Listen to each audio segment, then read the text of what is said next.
তাহলে এই যে একটা ডিসিশন, এই ডিসিশনটা নিয়েছি আমরা কারকে স্টাডি করে? 500 স্টুডেন্ট কি স্টাডি করছে কারা? এই 500 স্টুডেন্ট কি স্টাডি করছে হচ্ছে যে এই স্পট অথরিটি, এবং তোমাদের সম্পর্কে অনেকগুলো কমেন্ট লিখছে। পরবর্তীতে যদি তোমরা পরবর্তী বছরও যদি তোমরা ওখানে যেতে চাও, বলবো যে এদের স্টুডেন্টকে যদি 1000 টাকা 2000 টাকা কম হয়, তাও এদেরকে দেন, এরা হচ্ছে ভালো, ঠিক কিনা? এটাই হচ্ছে ইনফারেন্সিয়াল স্ট্যাটিস্টিক্স। বলছে যে টু মেক জাজমেন্ট বা decision about the whole population based on the result generated by sample, মানে হচ্ছে স্যাম্পল রেজাল্টের বেসিসে আমরা পপুলেশন সম্পর্কে একটা সিদ্ধান্ত। এটাই হচ্ছে ইনফারেন্সিয়াল স্ট্যাটিস্টিক্স এর কাজ। এখানে দেখো একটা एग्जांपल দিয়েছে, is the average age of the population is 25। আমরা জানতে চাই যে আমরা যেই পপুলেশন থেকে স্যাম্পলটা নিলাম, মনে করো এটা একটা পপুলেশন, এই পপুলেশন থেকে আমরা এই স্যাম্পলটা নিয়েছি।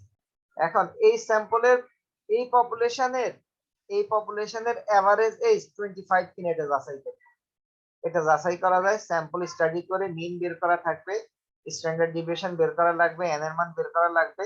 এগুলো জানা থাকলে আমরা আমরা হচ্ছে যে তোমার 5টা স্টেপ ফলো করে হাইপোথিসিস টেস্টিং এর মাধ্যমে যাচাই করতে পারি যে আমার পপুলেশনের মিনটা 25 কিনা, এটা আমি যাচাই করতে পারবো। 2 নম্বর বলছি is the association between the age and income. ইনকামের সাথে এইজের রিলেশনশিপটা কেমন? এটা কি গ্রেটার দ্যান 0 না লেস দ্যান 0? গ্রেটার দ্যান 0 মানে হচ্ছে যে রিলেশনশিপটা হচ্ছে পজিটিভ, আর লেস দ্যান 0 মানে রিলেশনশিপটা কেমন? লেস দ্যান 0 মানে রিলেশনশিপটা, এটা যদি আমাদের একটা বাস্তব সংখ্যার লাইন হয়, তাহলে তার গ্রেটার দ্যান সাইন হচ্ছে যে এদিকে, লেস দ্যান সাইন হচ্ছে এইদিকে, ঠিক না? হ্যালো। জি স্যার। আচ্ছা স্যার, এইখানে তো হচ্ছে ডেটাটা হচ্ছে কোয়ান্টিটেটিভ ভাবে দেওয়া, যদি কোয়ালিটেটিভ ভাবে দেওয়া থাকতো? কোয়ালিটেটিভ ডেটা অ্যানালাইসিসের জন্য আলাদা মেথড আছে। ও আচ্ছা স্যার, ওগুলো কি আমরা দেখবো? ওরা না, এটা আমরা দেখবো না, আমরা শুধু কোয়ান্টিটেটিভ অ্যাপ্রোচটাই অ্যাপ্লাই করবো শুধু। কোয়ালিটেটিভ এর জন্য আমাদের যে সফটওয়্যার দরকার সেই সফটওয়্যার আমার কাছে নাই। ও আচ্ছা কোয়ালিটেটিভ ডেটা অ্যানালাইসিসের জন্য আলাদা সফটওয়্যার আছে। স্যার, কি নাম ওইগুলার? তার নামটা আসলে কোয়ালিটেটিভ ডেটাকে কোয়ালিটেটিভ ডেটাগুলোকে ডেটা কালেকশন করে নিয়ে আসার পর ওটাকে কোডিং করতে হয়। হ্যাঁ, আচ্ছা আচ্ছা। কোডিং করার পর এরপর হচ্ছে রেসপন্ডেন্টরা, মনে করো আমার রিসার্চের সাথে রিলেটেড একটা ওয়ার্ড আছে, সেটা হচ্ছে ইনকাম। হুম রিসার্চের সাথে একটা ওয়ার্ড ছিল যে এখানে ছিল, এটা হচ্ছে যে এই পজিটিভ, কোন জায়গায় ছিল এটা হচ্ছে সিগনিফিকেন্ট, এরকম মনে করো হুম হুম, কিওয়ার্ড আছে। জি স্যার। কোশ্চেনের ভিতরে আমার এরকম মনে করো 30টা কিওয়ার্ড আছে। এই বিভিন্ন সময় যখন আমি কোশ্চেন করলাম, এই পুরো কিওয়ার্ড গুলোকে এক একটা কোড দিব আমি, 1 2 3 4 5 6 এভাবে 50টা ওয়ার্ড, 30টা ওয়ার্ড থাকবে, 30টা কিওয়ার্ডের জন্য 30টা কোড থাকবে। হুম এখন হচ্ছে যে রেসপন্ডেন্টরা কতজন তার আনসার দেওয়ার সময় এই ওয়ার্ডটা ইউজ করছে, সিগনিফিক্যান্ট অথবা পজিটিভ অথবা হচ্ছে যে তোমার এই হায়ার ভ্যালু অথবা লোয়ার ভ্যালু অথবা গ্রেটার ভ্যালু, এরকম কতজন ইউজ করছে, এভাবে ফ্রিকোয়েন্সি অ্যানালাইসিস করা হয়। ঠিক আছে? মানে হচ্ছে ওদের যেই অপিনিয়ন যেটা, হ্যাঁ, ওইটাকে হচ্ছে নাম্বারিং এ কনভার্ট করে আবার। নাম্বারিং এ কনভার্ট করে এরপরে হচ্ছে পার্সেন্টেজ বের করি আমরা। ও বুঝতে পারছো? জি স্যার। আরো কিছু মেথড আছে, এরপরে অন্যান্য আরো অনেকগুলো মেথড আছে যেটা আমরা সাধারণত এমফিল পিএইচডি লেভেলে সাধারণত ওগুলা পড়াই। আমরা এখানে মোটামুটি কোয়ান্টিটেটিভ অ্যাপ্রোচটাই হচ্ছে যে ইয়ে করব। ঠিক আছে? ওকে। জি স্যার।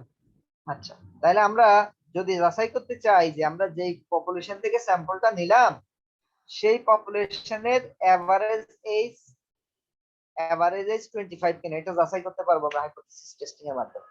ঠিক একইভাবে অ্যাসোসিয়েশন, মেজার্স অফ অ্যাসোসিয়েশন বা মেজার্স অফ কোরিলেশন যাচাই করতে পারবো। হাফিজাকে বলো খুঁজে দিতে।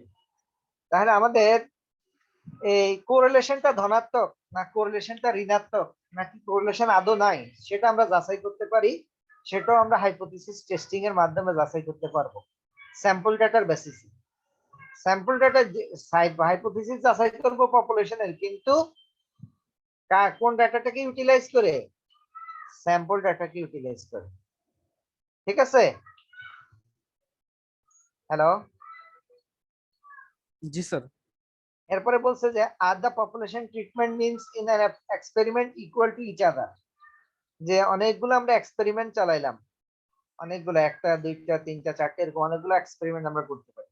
এখন বলছে সবগুলো এক্সপেরিমেন্টে রেজাল্ট ইকুয়াল কিনা এটা যাচাই করা যায় পপুলেশনের ক্ষেত্রে, যে are the population treatment means in an experiment is equal to each other. এটা যদি আমি একটা এক্সাম্পল দিয়ে বলি, যে আমরা এই একটা ট্রেনিং সেশন চালাবো, সেই ট্রেনিং সেশনের ক্ষেত্রে যদি আমরা ট্রেডিশনাল লেকচার মেথড ইউজ করি, এটা একটা মেথড।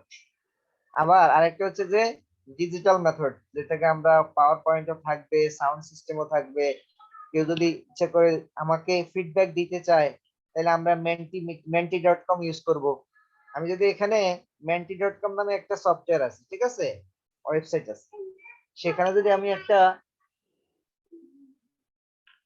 আমি একটা কোশ্চেন যদি ছুড়ে দেই তোমাদেরকে, তোমাদের সবার কাছে হচ্ছে যে ওই ইয়েটা যাবে, একটা কোড দিয়ে ওটাতে লগ ইন করতে হবে। তোমরা সবাই যদি তার ফিডব্যাক জানতে, আমি যদি কোনো কোশ্চেন দেই, এই কোশ্চেনের আনসার জানতে চাই, সাথে সাথেই আমরা ওই তোমরা আনসার গুলো ওখানে লিখবা, আর আমি এখানে আনসার গুলো দেখতে পাবো। এটাকে মেন্টিমিটার নামে, টিচারদের জন্য মেন্টিমিটার আর স্টুডেন্টদের জন্য menti.com এরকম একটা সফটওয়্যার আছে। হ্যাঁ, এরকম যে আমরা সাথে সাথে ফিডব্যাক গুলো তোমাদের কাছ থেকে সাথে সাথে আমরা ফিডব্যাক গুলো পেয়ে যাবো। এখন এই ট্রেডিশনাল মেথডটা বেশি ইফেক্টিভ নাকি ট্রেডিশনাল মেথডটা ইফেক্টিভ নাকি ডিজিটাল মেথডটা ইফেক্টিভ, সেটা আমরা যাচাই করতে পারি। এটা আমরা হাইপোথিসিস টেস্টিং এর মাধ্যমে, যে ট্রিটমেন্ট মানে হচ্ছে দুইটা মেথড, একটা হচ্ছে ট্রেডিশনাল লেকচার মেথড আর একটা হচ্ছে ডিজিটাল মাল্টিমিডিয়া বা আদার্স যে মেথড গুলা, সেই মেথড গুলা কোনটা বেশি ইফেক্টিভ বা কোনটা মোর ইফেক্টিভ, সেটা আমরা যাচাই করতে পারি হাইপোথিসিস টেস্টিং এর মাধ্যমে। ক্লিয়ার?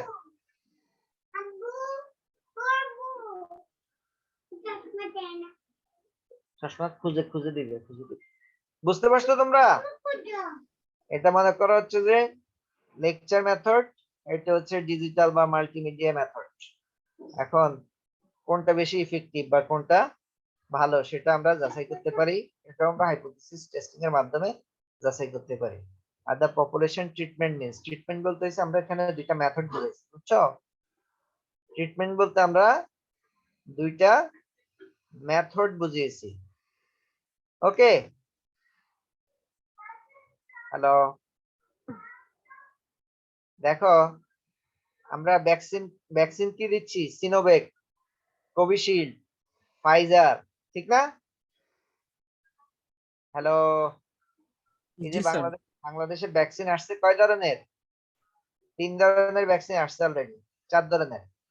এক হচ্ছে যে প্রথমে আসছে হচ্ছে যে অ্যাস্ট্রাজেনেকা, যেটা হচ্ছে যে তোমার অক্সফোর্ডের। এরপরে আসছে হচ্ছে যে ফাইজারের, না এরপরে আসছে বোধহয় হচ্ছে যে কোভিশিল্ড, কি বলে তোমার সিনোভ্যাকের। এরপরে এখন হচ্ছে যে যখন সৌদি বা মিডল ইস্টের গভর্নমেন্ট গুলা ঘোষণা দিচ্ছে যে কোন ধরনের শ্রমিক বা বিদেশি দিয়ে অভিবাসী আমাদের দেশে আসতে পারবে না যদি না ফাইজারের টিকা দেয়। তো ওদের দেশের অ্যাপ্রুভ টিকা হচ্ছে যে ভ্যাকসিন হচ্ছে ফাইজার। তাহলে গভর্নমেন্ট দেখলো যে আমার এত লোক, এটা হচ্ছে আমাদের কি বলে সোনার ডিম পাড়ার মতো লোকজন, প্রবাসীরা যদি আমাদেরকে টাকা না পাঠাইতো, আমাদের অবস্থা এই কোভিড সিচুয়েশন আরো খারাপ হইতো, ঠিক না? এখন এদের জন্য এখন টিকার ব্যবস্থা করতেছে। এখন হচ্ছে যারা বিভিন্ন বিদেশে যায়, তাদেরকে হচ্ছে ফাইজারের টিকা দেয়। আবার হচ্ছে যে আরেকটা আছে, যে আরেকটা আমেরিকার আরেকটা টিকা আছে, সেটা হচ্ছে মডার্না। এই 4 ধরনের টিকা আমরা মোটামুটি ব্যবহার করতেছি। এখন এক একটার ইফেক্টিভনেস এক এক রকম, ঠিক না? ফাইজার, মডার্না, অ্যাস্ট্রাজেনেকা অক্সফোর্ডের যেটা, অথবা সিনোভ্যাকটা হচ্ছে চায়নার। এই 4টারই এক একটার ইফেক্টিভনেস এক এক রকম না? এখন কার ইফেক্টিভনেস কতটুকু, সেটাও আমরা যাচাই করতে পারি হাইপোথিসিস টেস্টিং এর মাধ্যমে। ক্লিয়ার? অ্যানোভা টেস্টের মাধ্যমে আমরা করতে পারবো। জি স্যার। সবাই চায় যে আমেরিকার যাত্রী দিই, চায়নাটা না দিতে, কিন্তু চায়নার সমস্যার তো কারণ নেই। চায়না নিজেদের দেশে কি আমেরিকা থেকে কিনে এনে দিচ্ছে না নিজেরা দিচ্ছে? চায়না হচ্ছে পৃথিবীর সবচেয়ে পপুলাস কান্ট্রি, ঠিক না? 142-140 কোটি মানুষ ওদের। 140 কোটি মানুষকে ওরা নিজেরা ভ্যাকসিন দিবে, ওরা তো কিনে এনে দিবে না। ওদের ভ্যাকসিনে দিবে না, তো ওদের ভ্যাকসিন দিয়ে যদি ওদের ওদের মানুষের মরে যায় তাদের লাভ কি? So ওরা ভ্যাকসিন উৎপাদন করছে, খারাপ ভ্যাকসিন উৎপাদন করার তো কোনো সুযোগ নেই। কেউ কেউ বলে যে না আমি চায়নার ভ্যাকসিন দিব না, আমি আমেরিকারটা দিব। আমেরিকারটা যদি ভালো হবে তার কোনো সিউরিটি আছে? কোনোটারই সিউরিটি নাই, তাই না? কোনোটার উপরে ওরকম ভরসা করা যায় না। দেওয়া দরকার, দিব। গভর্নমেন্ট অনেক সময় অনেক জায়গাতেই হচ্ছে যে তোমার ভ্যাকসিনের একটা ম্যান্ডেটরি ইয়ে করে দিচ্ছে অলরেডি। তোমার হচ্ছে ইয়েতে দিছে, এই যে তোমার পিএসসির সকল পরীক্ষায় বলছে যে ভ্যাকসিন দিতেই হবে, নাইলে হবে না। ভ্যাকসিনের কার্ড অথবা ভ্যাকসিনের ইয়া পরীক্ষার প্রবেশপত্র যেরকম থাকে, ভ্যাকসিন কার্ডও তার সাথে একটা রাখা লাগবে, গুরুত্বপূর্ণ একটা। তো তোমরা যারা হচ্ছে যে মোটামুটি আউটগোয়িং স্টুডেন্ট, তোমরা ভ্যাকসিন দেওয়ার জন্য রেজিস্ট্রেশনটা করে ফেলো, ঠিক আছে? আর আগামী 7 থেকে 14, হ্যালো, শুনতে পাচ্ছ? জি স্যার। 7 থেকে 14 এটাতে হচ্ছে যে ভ্যাকসিন ক্যাম্পেইন চলবে। এই 7 দিনে হচ্ছে 1 কোটি মানুষকে ভ্যাকসিন দেওয়া হবে সারা দেশে। হ্যাঁ, তোমরা হচ্ছে তোমাদের যাদের যাদের ন্যাশনাল আইডি কার্ড আছে, ন্যাশনাল আইডি কার্ড প্লাস হচ্ছে তোমরা স্থানীয় যে জনপ্রতিনিধি আছে ওদের কাছ থেকে রিকমেন্ডেশন লেটারও নিতে পারো। এখানে বলছিল যে এই ক্যাম্পেইনের সময় লাগবে না, হয়তো ক্যাম্পেইনের সময় এনআইডি নিয়ে রেজিস্ট্রেশন করতে না পারলেও কেউ যদি ভ্যালিড এনআইডি নিয়ে ইয়েতে যায়, ওই যে টিকা কেন্দ্রে যায়, তাহলে হচ্ছে যে টিকা দিয়ে দিবে। এই সুযোগটা কাজে লাগাইতে পারো। ফার্স্ট ডোজ দেওয়ার পর সেকেন্ড ডোজটা তো অটোমেটিক্যালি মেসেজ আসবে দিবা। বুঝতে স্যার পেরেছো? আমরা তো হচ্ছে ওই ভার্সিটির লিংক থেকেও রেজিস্ট্রেশন করছি, এখন কি ওইটা করার পর আমরা হচ্ছে এমনি যে নিয়ে আসবো নাকি ওইটার জন্য অপেক্ষা করবো বা মানে কি করব? আমি বলতেছি যেহেতু ক্যাম্পেইনের সময় সব সাধারণত সহজ থাকে, জি স্যার। ওই স্যার সময় ক্যাম্পেইনে তো আমাদের বয়স তো স্যার 25 হয় নাই কারোই। 25 বলছে নাকি? হ্যাঁ, আমি তো এরকমই জানি। না, ওখানে তো বলছে ক্যাম্পেইনে হচ্ছে যে তোমার সব ধরনের লোককেই দিবে, যাদের শুধু এনআইডি নিয়ে গেলেই হবে বলছে। যাই হোক, তারপর আরো ডিটেল 2-1 দিনে আবার পত্রিকাও হয়তো ইয়ে দিবে, বিজ্ঞপ্তি দিবে। কালকে তো শুধু বলছে 7 থেকে 14 তারিখ পর্যন্ত, এই 8 দিনে 1 কোটি মানুষকে ভ্যাকসিন দিবে। আর তোমরা হচ্ছে নিজেরাই হচ্ছে সুরক্ষা অ্যাপসে ঢুকে দেখতে পারো যে আসলে হয়েছে কিনা। ইউনিভার্সিটির কাজ হচ্ছে যে এমন না যে ইউনিভার্সিটি তোমাকে রেজিস্ট্রেশন করে দিবে। এই কাজটা হচ্ছে ইউনিভার্সিটি হচ্ছে তোমাদের এনআইডি গুলা কালেক্ট করে, এরা আমাদের স্টুডেন্ট এই বলে এই এনআইডি গুলা, এনআইডি নাম্বার সহ তোমাদের এই স্টুডেন্ট আইডি সহ ছবি সহ এগুলো হচ্ছে মিনিস্ট্রিতে পাঠিয়ে দেয় বা ইউজিসি তে পাঠিয়ে দেয়।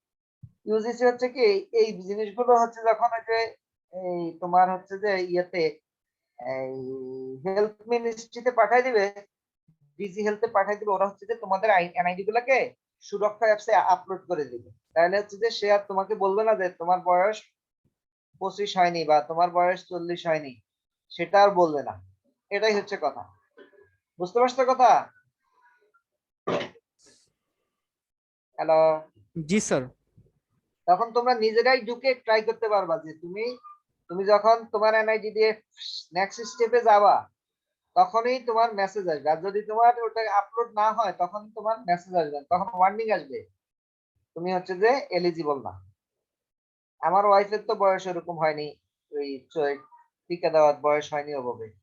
তো যেহেতু ডাক্তার, এই কারণে সে রেজিস্ট্রেশন করছে ওভাবে। প্রথমত হচ্ছে ডিজি হেলথের ওখানে একটা ফর্ম ছিল, ওটা গুগল ফর্ম পূরণ করে দিছে, তার 2-3 দিন পরে ট্রাই করছে, দেখা হয়ে গেছে। বুঝতে পারছো? এরকম তোমরাও ট্রাই করতে পারো। বুঝতে পারছো কথা? নিজেরাই সুরক্ষা অ্যাপসে ঢুকে ট্রাই করো, যদি হয়ে যায় তো হলো, আর না হয় টিকার ইয়েতে যায় দিয়ে দিও। আচ্ছা, আমরা নেক্সট যাই। টিকা পড়তে ট্রিটমেন্ট করতে গিয়ে টিকাতে চলে গেছি আমরা। আমরা যখন ডেটা কালেক্ট করব সেখানে আমরা অনেক ধরনের ডেটাই কালেক্ট করি।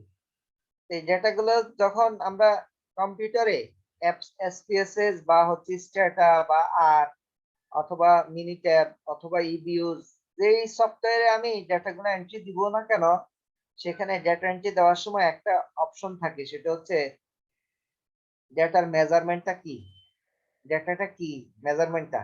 4 ধরনের মেজারমেন্ট পাওয়া যায়, একটা হচ্ছে নমিনাল লেভেল অফ মেজারমেন্ট, আর একটা হচ্ছে অর্ডিনাল লেভেল অফ মেজারমেন্ট, আর একটা হচ্ছে ইন্টারভাল মেজারমেন্ট, আর একটা হচ্ছে রেশিও মেজারমেন্ট।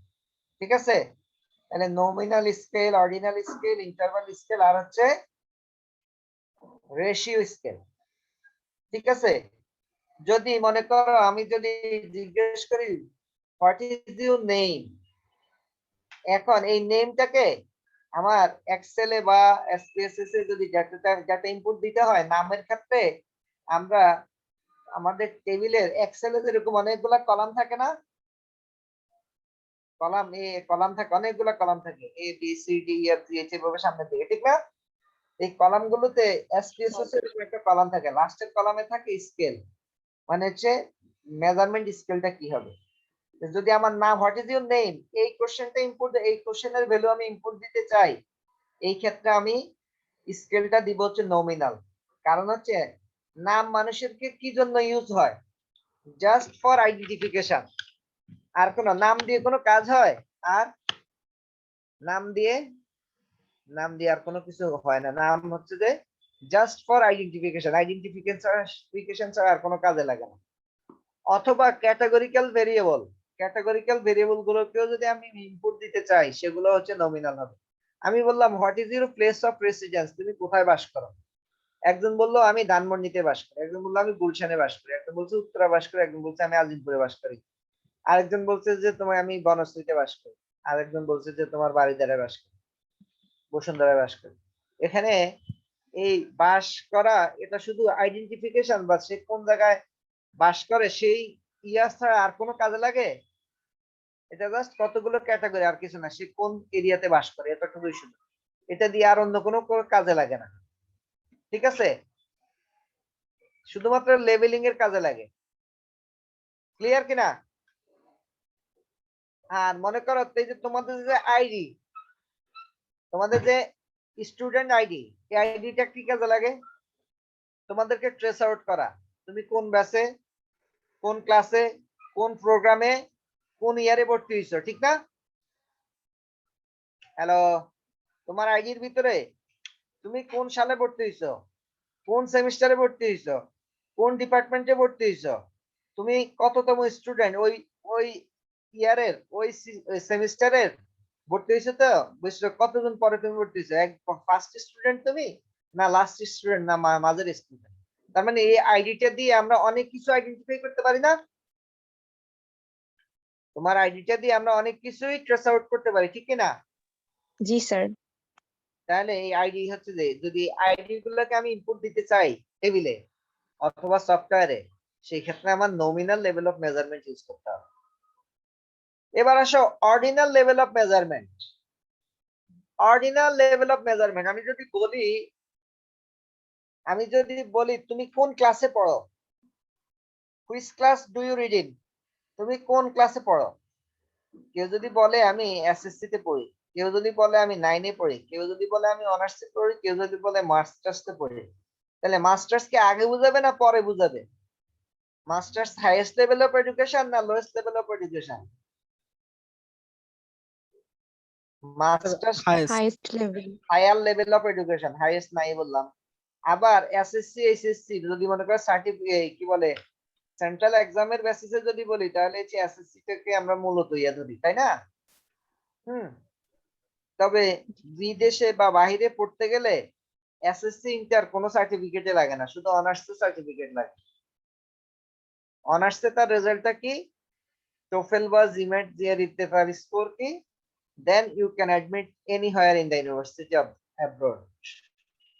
বিদেশে যে কোনো কলেজ, যে কোনো ইউনিভার্সিটিতে তুমি ভর্তি হতে পারবা যদি জিআরই জিমেটের স্কোর থাকে অথবা টোফেলের স্কোর থাকে, দেন হচ্ছে যে তোমার একটা গ্রাজুয়েশন থাকে, তাহলে তুমি বাইরে গিয়ে মাস্টার্স বা পিএইচডির জন্য ভর্তি হতে পারো। সেখানে তোমার এসএসসি কি ছিল, অনার্স কি বলে ইন্টার কি ছিল, এগুলো কিছুই দেখে না। তার মানে এটা ধরে নেওয়া হয় একজন ব্যক্তি অনার্স পাস করছে, তার মানে হচ্ছে সে এসএসসি এবং এইচএসসি কি করে আসছে, পাস করে আসছে, ঠিক না? এখন আমার কথা হচ্ছে এসএসসি আগে না পরে এইচএসসি? একটু তাড়াতাড়ি কথা বলি। স্যার আগে। পুয়ার রিচ রিচেস্ট কোনটা আগে কোনটা পরে বোঝা যায়? জি স্যার। পুয়ার রিচ রিচেস্ট বোঝা যায় না? জি স্যার। রিচেস্ট হচ্ছে টপার, ঠিক না? তাহলে এটাই হচ্ছে অর্ডিনাল লেভেল অফ মেজারমেন্ট, যেটা দিয়ে আমরা একসাথে দুইটা জিনিস দেখতে পাই।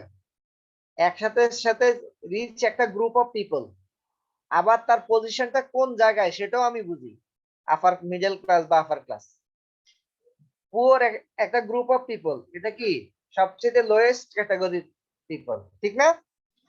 তাহলে আগের আইডি দিয়ে, মনে করো একজনের আইডি আমাকে বলছে, একজনের আইডি হচ্ছে 3843, আবার আরেকজনের আইডি হচ্ছে 4067। এটা দিয়ে কিছু বোঝা যায় না, আগে না পরে না পিছে, বোঝা যায়? বোঝা যায় না। কিন্তু আমি যদি ওই যে rich, richest, rich, poor, below average এভাবে যদি বলি, তাহলে এটা দিয়ে কি বোঝা যায়? এটা দিয়ে তার পজিশনটাও বোঝা যায়, আবার সেটা কোন গ্রুপে, আপার গ্রুপে না লোয়ার গ্রুপে সেটাও বোঝা যায়, ঠিক কিনা? বোঝা যায়? জি স্যার। এই জি অর্ডিনাল স্যার। যদি এই ধরনের ডেটা থাকে, আমরা এই ডেটাটাকে যদি এই ইয়েতে সফটওয়্যারে ইনপুট দেই, সেই ক্ষেত্রে আমার ordinal level of scale, ordinal scale আমরা সিলেক্ট করব, ঠিক আছে? আমরা যদি টেবিল ডাটা ইনপুট দেওয়ার সময় যদি স্কেলটা ইনপুট করে দেই, সিলেক্ট করে দেই, তাহলে আমাদের সুবিধা হবে, অ্যানালাইসিসটা সহজ হয়ে যাবে। কারণ যেখানে কোয়ালিটেটিভ নমিনাল থাকবে সেখানে অ্যানালিটিক্যাল অ্যানালাইসিস করা যাবে না, আবার যেখানে কোয়ান্টিটেটিভ ডাটা থাকবে সেখানে আবার নমিনাল লেভেল অফ মেজারমেন্ট যদি আমি করি তাহলে অ্যানালাইসিস করা যাবে না, ঠিক আছে? এবার আসো ইন্টারভাল লেভেল অফ মেজারমেন্ট বা ইন্টারভাল স্কেল অফ মেজারমেন্ট। এটা দ্বারা কি বোঝানো হয়? এটা দ্বারা বোঝানো হয় যে আমার অ্যাবসলিউটলি জিরোটা জিরো না, অ্যাকচুয়াল জিরো না। যেমন আমরা বাংলাদেশে বাস করি, বাংলাদেশে বাস করি, আমাদের দেশে যখন মোটামুটি 13-14 বা হচ্ছে যে 15-16 হচ্ছে যে টেম্পারেচার নেমে আসে, আমরা হচ্ছে এক একজন জ্যাকেট দুইটা করে গায়ে দিই, ঠিক না? হ্যালো। জি স্যার। আবার মনে করো কানাডা বা রাশিয়া থেকে একজন ব্যক্তি বাংলাদেশে ঘুরতে আসছে আমাদের শীতের সময়, ঠিক আছে? সে হচ্ছে যে বিমান থেকে নেমে একটা সেন্টু গেঞ্জি গায়ে আর হচ্ছে যে শর্টস পরে পরে 3/4 পরে হাঁটতে আছে, ব্যাকপ্যাক হাতে একটা ইয়েতে নিয়ে অথবা ট্রলি একটা হাতে নিয়ে। তার কাছে এই এই গরমটা অনেক বেশি ওয়ার্ম লাগে, কারণ কি এই ঠান্ডাটা, কারণ ও নিজে এই দেশে বাস করে, সেই দেশে টেম্পারেচার নর্মাল টেম্পারেচার হচ্ছে -20, -25, -48 এরকম হয়, মাইনাস এরকম হয়। তো তার কাছে এটা অনেক বেশি ওয়ার্মার না? স্বাভাবিক জি স্যার। তাপমাত্রা আমাদের দেশে এটা, তার মানে এখানে এই জিরোটা, এখানে জিরো বলতে কি এটা বোঝায় যে অ্যাবসলিউটলি জিরো মানে হচ্ছে এটা বোঝায় না যে অ্যাবসেন্স অফ হিট। আমি যদি -5 -10 ডিগ্রি তাপমাত্রার একটা বরফ খন্ডের হাত দেই, আর কিছুক্ষণ পরে 0 ডিগ্রি তাপমাত্রার একটা বরফে হাত দেই, তখন এটা কি গরম লাগবে না? মাইনাস থেকে হাতটা এনে যদি জিরোতে এনে বসাই, তখন একটু হালকা কি লাগবে? একটু হালকা ওয়ার্ম লাগবে, কারণ এটা অনেকক্ষণ ধরে হচ্ছে যে অনেক বেশি পরিমাণ তাপমাত্রা, কম কম পরিমাণ তাপমাত্রাতে ছিল, এখন যখন আর একটু বেশি পরিমাণ তাপমাত্রা আছে তখন এটা একটু কি ফিল করবে? এটা একটু উষ্ণতা ফিল করবে। তার মানে এখানে জিরোটা মিন করে না অ্যাবসেন্স অফ হিট, এখানেও হিট আছে, কিন্তু সেটা একটা পার্সপেক্টিভের কারণে বোঝা যায় না। তাহলে এখানে এই জিরো মানে এটা এমন না যে অ্যাবসেন্স অফ হিট। আবার ঠিক একই ভাবে তুমি দেখবা যে একজন স্টুডেন্ট আমার ক্লাসে 27 পাইছে মিডে, এর অর্থ এই নয় যে আমার ক্লাসে এখন যে কোনো কোশ্চেন করলে সব সে কোশ্চেন পারবে, কারণ সে অলরেডি কত 80% এর উপরে মার্কস পাইছে, 24 পর্যন্ত 80% মার্কস, 24 এর উপরে পাইছে, তার মানে যে 90% এর মতো মার্কস পাইছে। এর অর্থ এই না যে সে সব কোশ্চেন পারবে। আবার একজন স্টুডেন্ট হচ্ছে যে তোমার মনে করো লেস দেন 20 পাইছে, 20 এর নিচে পাইছে, অথচ কোশ্চেন করলে সে হচ্ছে যে তার চাইতে বেশি পায়, বেশি পারে। যে 27 পাইছে তার চাইতে বেশি পারে যে লেস দেন 20। তাহলে এখানে যে মার্কস দ্বারা বোঝানো যায় না যে সে আসলে, মনে করে একজন স্টুডেন্ট 0 পাইছে, 0 পাইছে, এটার অর্থ এই না যে he does not know anything in this subject. একজন স্টুডেন্ট 0 পাইছে এটার অর্থ এই নয় যে সে এই কোশ্চেনে, এইখানে সে কিছুই জানে না। সে হয়তো কোশ্চেনের আনসার গুলো সে পারফেক্টলি দিতে পারে না, এই কারণে সে 0 পাইছে, কিন্তু সে এই সাবজেক্টে বা এই কোর্সে অনেক কিছুই জানে। এখানে ইন্টারভাল স্কেলের ইয়েটা হচ্ছে এরকম যে ইন্টারভাল স্কেলে হচ্ছে যে 0টা হচ্ছে অ্যাবসলিউটলি 0 না। এই scale which measures the terms of equal intervals or degree of difference but whose 0 point or point beginning arbitrary established। এটা 0টা আসলে আরবিট্রারি পয়েন্ট, এটা কোনো অ্যাবসলিউট কিছু না। আমরা মনে করো 0 ডিগ্রি তাপমাত্রা, যেটা সেলসিয়াসে যেটা 0 ডিগ্রি মনে করি, সেলসিয়াসে যেটা 0 ডিগ্রি তাপমাত্রা মনে করি, হ্যাঁ, সেলসিয়াস ডিগ্রিতে যেটাকে আমরা 0 ডিগ্রি মনে করি সেটা হচ্ছে ফারেনহাইট ডিগ্রিতে 32 ডিগ্রি, ফারেনহাইট ডিগ্রিতে সেটা হচ্ছে 32 ডিগ্রি ফারেনহাইট। আমরা যে মনে বলি না তাপমাত্রা হচ্ছে 105 ডিগ্রি বা 102 ডিগ্রি, 101 ডিগ্রি, এটা কোন কোন স্কেলে মাপে? থার্মোমিটার দিয়ে যে মাপে, এটা কোন স্কেলে মাপে?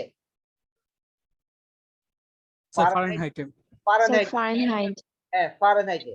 তাহলে ফারেনহাইট ডিগ্রিতে যেটা 32 ডিগ্রি, আর ইয়াতে সেটা হচ্ছে কত? 0 ডিগ্রি। আবার ফারেনহাইটে যেটা আমাদের ইয়াতে যেটা 37 ডিগ্রি, ওটা ইয়াতে সম্ভবত সেলসিয়াসে যেটা 37 ডিগ্রি, সেটা হচ্ছে তোমার হচ্ছে ইয়াতে বোধহয় হচ্ছে 98 ডিগ্রি। ঠিক আছে, ফারেনহাইটে সেটা হচ্ছে 98 ডিগ্রি। ওকে, তাহলে 98.4 ডিগ্রিতে হচ্ছে যে মানুষের স্বাভাবিক তাপমাত্রা, ঠিক না? 98.4 ডিগ্রি হচ্ছে একজন মানুষের শরীরের স্বাভাবিক তাপমাত্রা। এটাকে যদি আমি সেলসিয়াসে কনভার্ট করি সেটা হয় 37 সামথিং, আমি এক্সাক্ট বলতে পারি, হিসেবটা করে দেখতে হবে। C/5 এই একটা রিলেশনশিপ আছে ইয়ার সাথে, সেলসিয়াসের সাথে ফারেনহাইটের একটা রিলেশনশিপ আছে, এটা হচ্ছে C/5 F - 32/9, F - 32/9। কারো যদি ইচ্ছা থাকে যে সেলসিয়াস ডিগ্রির সাথে ফারেনহাইটের সম্পর্ক কি, সেটা যদি আমি যাচাই করতে চাই, এই রিলেশনশিপটা কারো যদি জানা থাকে তাহলে সে সহজেই বের করে ফেলতে পারবে। এখন সেলসিয়াস ডিগ্রি যদি 0 হয়, 0 মানে হচ্ছে পুরো জিনিসটা 0 হয়ে যাবে, তাহলে মানে F ডিগ্রি কত আসে? 32 আসে। এখন ঠিক আছে, এখন সেলসিয়াসে যদি আমি ফারেনহাইটে যদি আমি 98.4 লিখি, তাহলে সেলসিয়াসে কত আসবে আমি খুব সহজেই বের করে ফেলতে পারবো।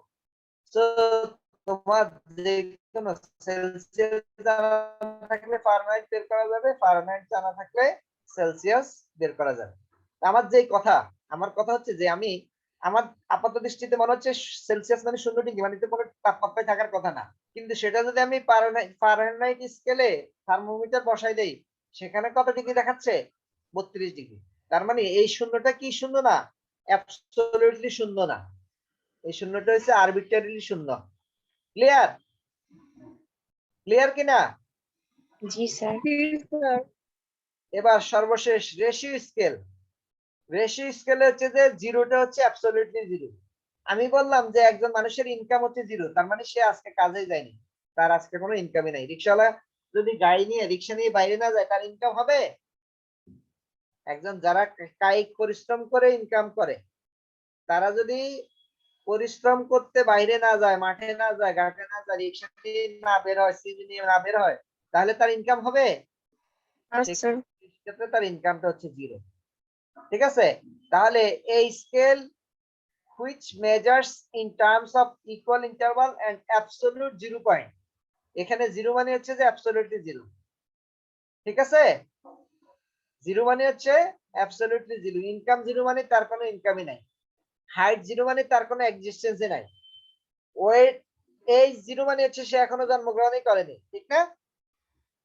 এই জিরো তার মানে সে এখনো পৃথিবীর আলো দেখেনি, ঠিক আছে? তাহলে এরকম লেভেল অফ মেজারমেন্ট গুলো আমাদের কাজে লাগবে। লেভেল অফ মেজারমেন্টে কিছু বৈশিষ্ট্য এখানে দেওয়া আছে, তোমরা একটু পড়বে, এটা আমি বলবো না, এখানে তো সংক্ষেপে বর্ণনা করছে। এখানে আরেকটা প্রত্যেকটা কিছু এক্সাম্পল দিয়েছে, নমিনাল, অর্ডিনাল, ইন্টারভাল, রেশিও করে অনেকগুলো এক্সাম্পল দিয়েছে, ঠিক আছে? এবং কোন কোন স্কেলের ক্ষেত্রে কোন মেজারমেন্টটা হচ্ছে যে গুরুত্ব এই সুইটেবল, সেটা আমরা এখানে টেবুলার ফর্মে দিয়েছি। অ্যাপ্রোপ্রিয়েট স্ট্যাটিস্টিক্স, যদি আমার নমিনাল হয়, ডেটাটা যদি নমিনাল ডাটা হয়, সেক্ষেত্রে আমি যদি মিন বের করি হবে না, সেই ক্ষেত্রে আমার মোড হচ্ছে পারফেক্ট মেজার, ঠিক আছে? Relative frequency, absolute frequency, chi square test, phi test, contingency coefficient, lambda test, এগুলো হচ্ছে তার জন্য পারফেক্ট। যদি ডেটাটা অর্ডিনাল হয়, অর্ডিনাল হইলে median, interquartile range, Spearman rank correlation, Kolmogorov Smirnov test, Mann Whitney U test, Kruskal Wallis test, এরপরে conjoint analysis, এগুলো হচ্ছে যে অর্ডিনাল ডাটা যদি থাকে, সেই ক্ষেত্রে আমরা এটা হবে আমার perfect measure. Median, interquartile range, Spearman rank correlation, Kolmogorov Smirnov test, Mann Whitney U test, Kruskal Wallis test, এগুলো। আর ইন্টারভাল এবং রেশিও স্কেলকে সংক্ষেপে স্কেল বলা হয়। দুইটাকে একসাথে কম্বাইন্ডলি কি বলা হয়? দুইটাকে nominal scale, ordinal scale, interval এবং রেশিও স্কেলকে এসপিএসএস এ সেটাকে সরাসরি ইন্টারভাল স্কেল আলাদাভাবে ডিফাইন না করে রেশিও এবং ইন্টারভাল এই দুইটাকে একসাথে করে এটাকে কি বলা হয়? স্কেল। স্কেলের ক্ষেত্রে mean, standard deviation, Pearson correlation coefficient, T test, Z test, ANOVA, এগুলো সবকিছুই হচ্ছে যে এই ক্ষেত্রে আমরা করতে পারি। স্যার এগুলো কি আমরা করব? তার মানে যেটা স্কেল, ইন্টারভাল এবং রেশিও আমরা টি টেস্ট করব, জেড টেস্ট করব, অ্যানোভা করব, এরপরে হচ্ছে যে এগুলো তোমার সবগুলো কি মানে স্কেলে বেসিসে করব নাকি নাকি আমার ডেটাটা যদি আমার ইন্টারভাল এবং রেশিও স্কেলে হয়, তখন আমরা মিন বের করব, স্ট্যান্ডার্ড ডেভিয়েশন বের করব, কোরিলেশন কোএফিসিয়েন্ট বের করব, রিগ্রেশন কোএফিসিয়েন্ট বের করব, জেড টেস্ট করব, টি টেস্ট করব, অ্যানোভা করব। ডেটাটা যদি নমিনাল হয়, জি স্যার। সেই ক্ষেত্রে আমরা মোড করে, সরি বলো। মানে স্যার এই যে স্কেলের মধ্যে তো লিকার্ট স্কেল বা এরকম, আমরা কি ওই টাইপের কোনো প্রবলেম না, সলভ ওই করব? লিকার্ট স্কেল আর এখানকার স্কেল সেটা এক না। লিকার্ট স্কেল হচ্ছে একটা আমাদের এই কোন একটা স্টেটমেন্টে কোন একজন রেসপন্ডেন্ট এগ্রি ডিসএগ্রি কিনা সেটা যাচাই করার জন্য লিকার্ট স্কেল ইউজ করে, ঠিক আছে? আমরা এমনিতে লিকার্ট স্কেল আমরা অ্যানালাইসিসের ক্ষেত্রে অনেক সময় ডাটা কালেকশনের ক্ষেত্রে ডাটা কালেকশন সহজটা করার জন্য আগেই লিকার্ট স্কেলটা করে ফেলি, ঠিক না? 5 পয়েন্ট লিকার্ট স্কেল বা 6 পয়েন্ট লিকার্ট স্কেল বা 7 পয়েন্ট লিকার্ট স্কেল, এক এক ক্ষেত্রে আমরা এক এক ইউজ করি।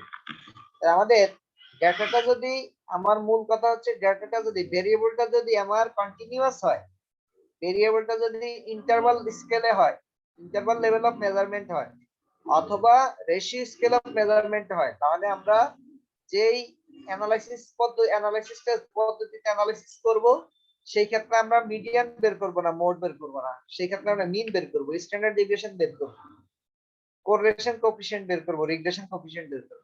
তার মানে ডাটাটা যদি স্কেল হয়, তাহলে এগুলো হচ্ছে এই মেথডগুলো ইউজ করে অ্যানালাইসিস করাটা হচ্ছে অ্যাপ্রোপ্রিয়েট, এটা টাইমিং করে। ক্লিয়ার? হ্যালো, জি স্যার। আর একটু সহজ করে বলছে, দেখো ইউনিভেরিয়েট অ্যানালাইসিসের ক্ষেত্রে ডাটাটা যদি স্কেল হয়, তাহলে আমরা ডেসক্রিপটিভ স্ট্যাটিস্টিক্স এর ক্ষেত্রে আমরা মিন বের করব, স্ট্যান্ডার্ড ডেভিয়েশন বের করব, কোএফিসিয়েন্ট অফ ভেরিয়েশন বের করব। আর ইনফারেনশিয়াল স্ট্যাটিস্টিক্স এর ক্ষেত্রে আমরা কাই স্কয়ার টেস্ট করব, জেড টেস্ট করব, টি টেস্ট করব, অ্যানোভা টেস্ট করব। ডেটাটা যদি অর্ডিনাল হয়, লেভেল অফ মেজারমেন্ট যদি অর্ডিনাল হয়, সেক্ষেত্রে আমরা মিডিয়ান বের করব, ইন্টারকোয়ার্টাইল রেঞ্জ বের করব। আর ইনফারেনশিয়াল স্ট্যাটিস্টিক্স এর ক্ষেত্রে কলমোগরভ, সাইমন টেস্ট অথবা ক্রুস্কাল ওয়ালিস টেস্ট ইউজ করব। আর ডেটাটা যদি নমিনাল হয়, সেক্ষেত্রে আমরা মোড ইউজ করব, রিলেটিভ এন্ড অ্যাবসলিউট ফ্রিকোয়েন্সি এগুলো বের করব, কন্টিনজেন্সি টেবিল বের করব, কাই-স্কয়ার টেস্ট করব। ঠিক আছে? এখন বলবো স্যার কাই-স্কয়ার টেস্ট এখানেও আছে, এখানেও আছে। কাই-স্কয়ার টেস্ট দুই ভাবেই করা যায়। স্কেল অফ মেজারমেন্ট থাকলে, যদি স্যাম্পল সাইজ অনেক বড় হয় তখনও করা যায়, আর নমিনাল লেভেলেও থাকলে যখন স্যাম্পল সাইজ ছোট হয় তখন কাই-স্কয়ার টেস্ট করা যায়। আমরা দেখাবো। ক্লিয়ার? জি স্যার। এবার কন্টিনজেন্সি টেবিলটা কি, আমরা একটু কন্টিনজেন্সি টেবিলের ডেফিনেশনটা একটু দেখাই। What is contingency table? দেখো, এই কন্টিনজেন্সি টেবিলের ডেফিনেশন পড়ানোর আগে আমি এক্সাম্পলটা দেখাই আনি, তাহলে তোমাদের সুবিধা হবে। এখানে কয়টা রো আছে বলো তো? স্যার 4টা। টোটালটা রো এর ভিতরে পড়ে না। ও আচ্ছা, 3টা। ব্ল্যাক, ব্লু, গ্রিন কিসের colour? Eye colour. Eye colour. আর হেয়ার কালার হচ্ছে black, brown, golden, white. Column কয়টা আছে? 4টা। 1 2 3 4। এই যে দেখো এখানে একটা টেবিলের এটা লিখছি, এটাকে লেখা হয় 3/4। কি পড়ি আমরা? এটাকে আমরা কি পড়ি? 3/4। রিড 3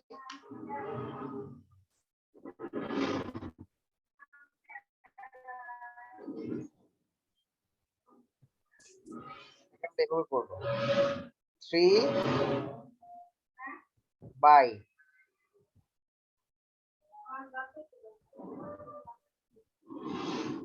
এটাকে আমরা এভাবে পড়ি 3/4, তাহলে সুবিধা হবে।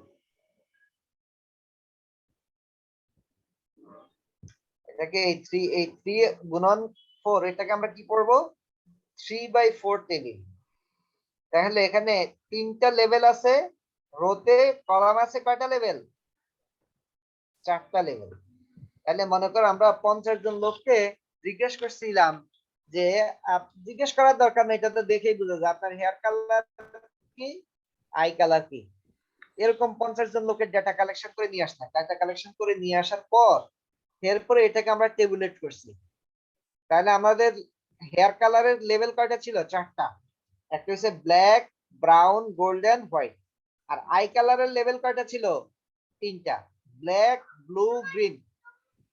Black, blue, green. এখন হেয়ার কালারে বলছে 12 জন ব্ল্যাক, আই কালারে বলছে 12 জন। আই কালার এবং হেয়ার কালার দুইটাই ব্ল্যাক বলছে কয়জন? 12 জন।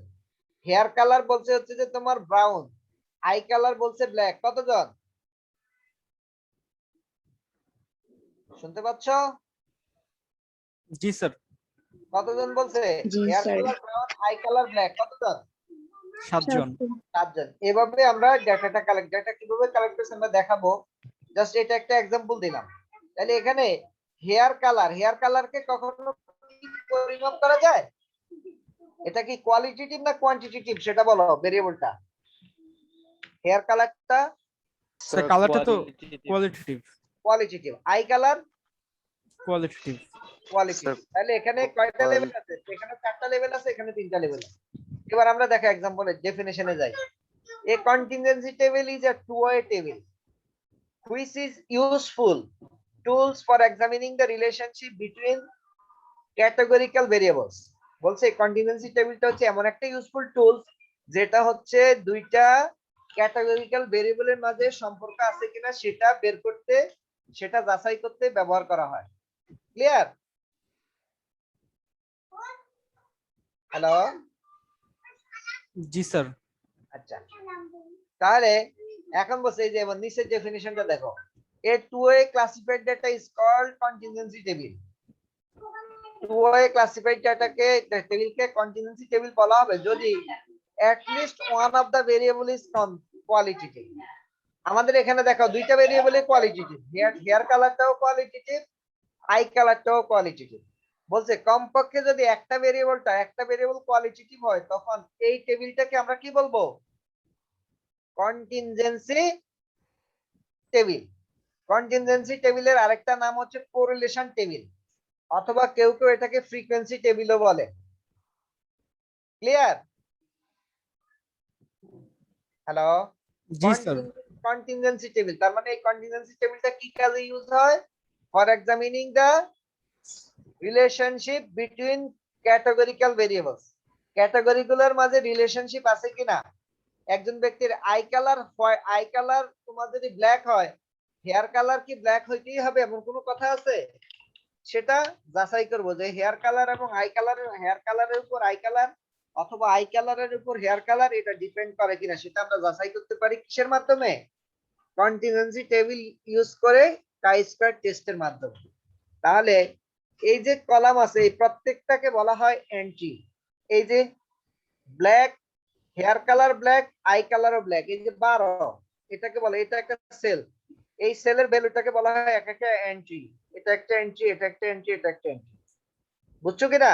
এই যে দেখো, the entries in the cell of 2 by table can be frequency count. Because the entries in the table are frequency count, the table is also called frequency table. যেহেতু এখানকার ভিতরের এইগুলো হচ্ছে যে ফ্রিকোয়েন্সি, এই ভ্যালুগুলো হচ্ছে কতবার ঘটছে, ব্ল্যাক কয়জনের ব্ল্যাক আছে, কয়জনের হোয়াইট আছে, কয়জনের ব্লু আছে সেটা বলে। সো এই টেবিলটাকে আমরা কি বলতে পারি? এই টেবিলটাকে আমরা ফ্রিকোয়েন্সি টেবিলও বলি। এখানে দেখো আরেকটা এক্সাম্পল দিয়েছে। ওখানে কয়টা লেভেল ছিল? এখানে কয়টা লেভেল আছে? দুইটা, 3/4 টেবিল। আর এখানে দেখো 4/2/3।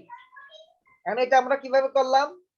একটা অর্গানাইজেশনের যে এমপ্লয়ি আছে, অর্গানাইজেশনের এমপ্লয়ীদেরকে তাদের এডুকেশন লেভেল, তাদের সেক্স বা জেন্ডার অথবা এবং তাদের স্কিল, তারা কি ধরনের স্কিল, না সেমি স্কিল নাকি আনস্কিল,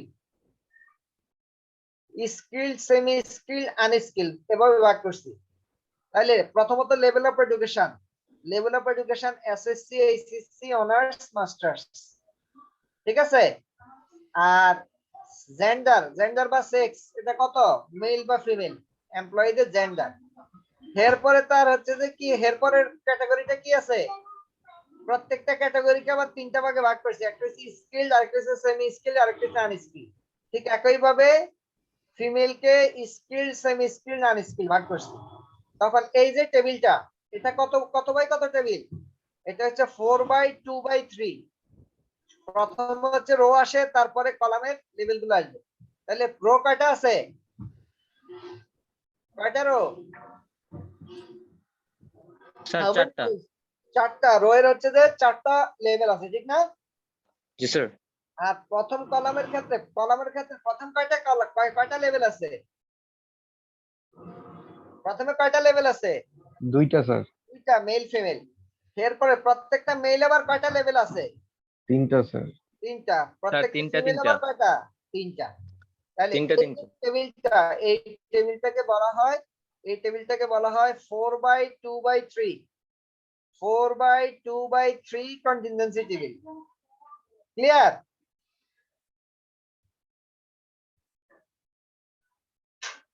কারো কনফিউশন আছে? কিনা? কথা বলেন।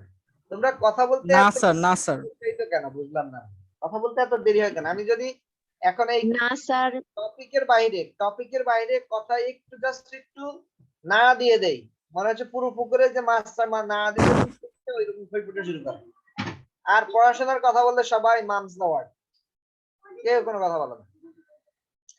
এখন তো আমরা তো এরকম একটা সুন্দর টেবিল পেয়ে গেছি, এখন এরকম একটা সুন্দর টেবিল আনতে গেলে কিভাবে কি কাজ করতে হয় সেটা একটু আমরা দেখাবো। এখানে দেখো একটা एग्जांपल আছে। The following data represents the bivariate responses of 40 customers on their sex and type of account they maintain in a bank. আমরা একজন লোককে জিজ্ঞেস করছি যে আপনি তো বিজনেস করেন, বিজনেস তো মেলও করতে পারে ফিমেলও করতে পারে। আপনি ফিনান্সিয়াল ট্রানজাকশন গুলো কিভাবে করেন, ব্যাংকে করেন নাকি অন্যভাবে করেন? কারণ আমি ব্যাংকে করেছি, ব্যাংকে করেন। ব্যাংকে হলে আপনারা কি ধরনের অ্যাকাউন্ট মেনটেন করেন? কি বলে, কারেন্ট অ্যাকাউন্ট না সেভিংস অ্যাকাউন্ট?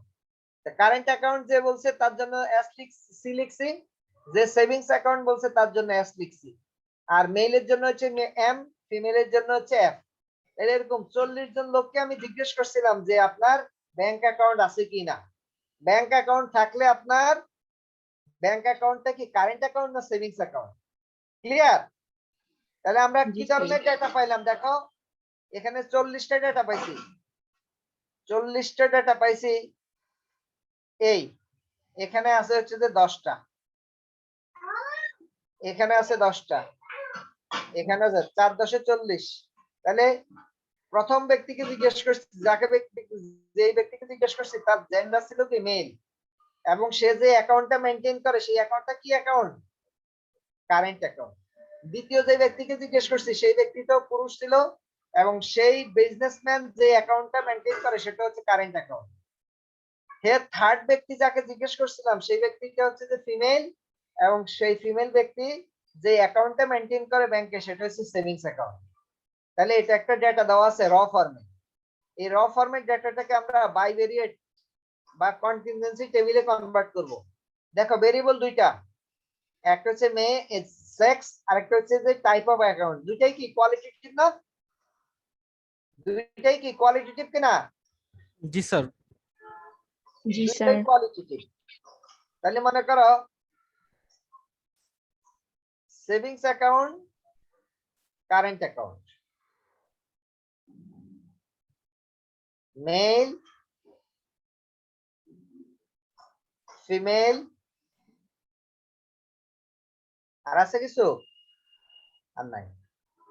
তাহলে আমরা এটাকে ওই আমরা যেরকম টালি করি না, টালি, ইন্ট্রোডাকশন টু স্ট্যাটিস্টিক্স এর টালি শিখছো না তোমরা? জি স্যার। জি স্যার। জি এখানে স্যার। এখানেও আমরা টালি করব। একসাথে দুইটা জিনিস, মেইল এবং অ্যাকাউন্টটা মেইনটেইন ফিমেল। করে কারেন্ট। তাহলে কোন জায়গায় টালি হবে, এখানে না এখানে? স্যার এখানে। এখানে। মেইল এবং অ্যাকাউন্ট হচ্ছে কারেন্ট এখানে, ফিমেল এবং অ্যাকাউন্ট হচ্ছে সেভিংস কোন জায়গায়? এখানে না? জি sir. Male and current, male and savings,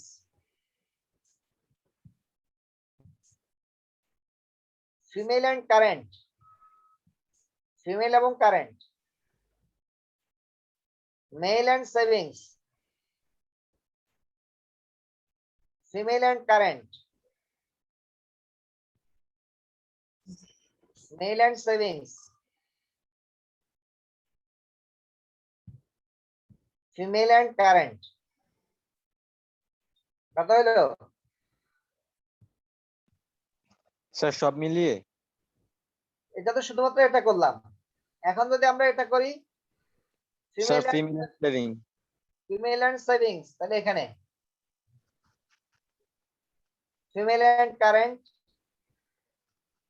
এখানে মেল এন্ড কারেন্ট, এখানে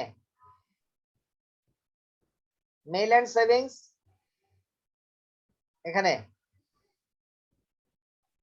ঠিক না? ফিমেল এন্ড সেভিংস জি স্যার। এখানে, মেল এন্ড সেভিংস, এটা মেল এন্ড সেভিংস। কোনটা? এটা না? চারটা হয়ে গেছে। পঞ্চমটার জন্য আমরা কি করি, এটা তাই না? জি স্যার। আচ্ছা, ধরে নিলাম এতগুলাই ডাটা ছিল, আর করলাম না, বাকিটা তোমরা করবা। তাহলে এখানে ফ্রিকোয়েন্সি কয়টা আসছে? স্যার 5টা। 5টা। এখানে ফ্রিকোয়েন্সি কত? 4টা। 4টা। এখানে ফ্রিকোয়েন্সি কত? 3টা। এখানে ফ্রিকোয়েন্সি 4টা। 4।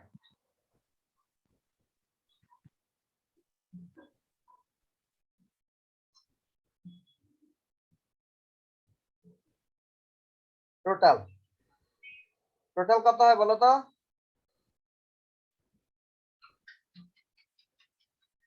9, 16টা। এখানে 7, জি স্যার। এখানে যদি টোটাল লিখি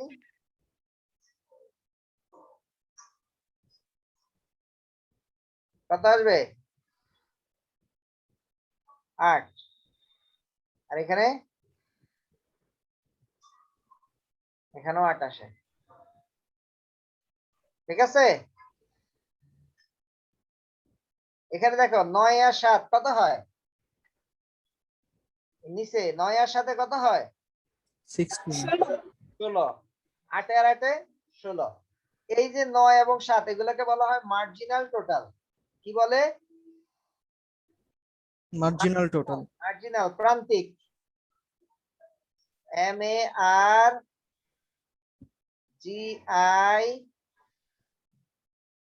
MARGINAL, মার্জিনাল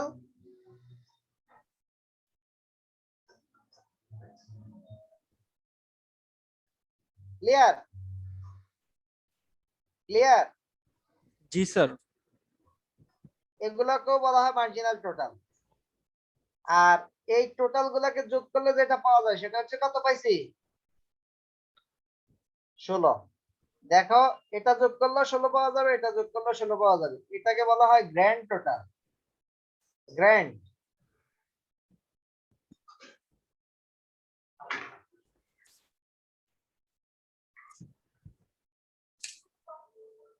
কি বলে? তার মানে গ্র্যান্ড টোটালটা হচ্ছে 16। ক্লিয়ার? বুঝছো কিনা? জি স্যার। এখন যদি আমাদেরকে বলে কত পার্সেন্ট লোক মেইল এবং সেভিংস অ্যাকাউন্ট মেইনটেইন করে, বের করতে পারবো না?